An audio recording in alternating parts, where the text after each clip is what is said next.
bank records ni VP Sara ipapasampi na ng impeachment prosecution team. Naritong news scoop ni Kim Gomez.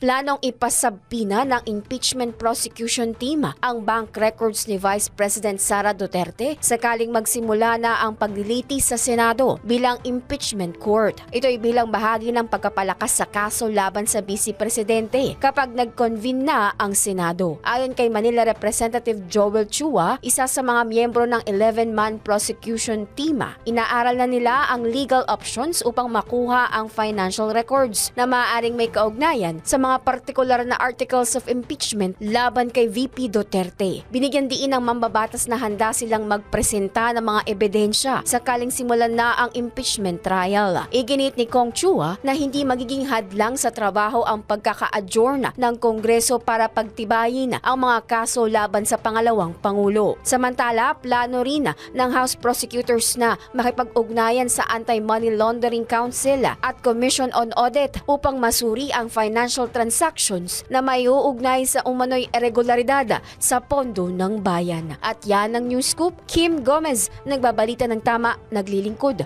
ng tama.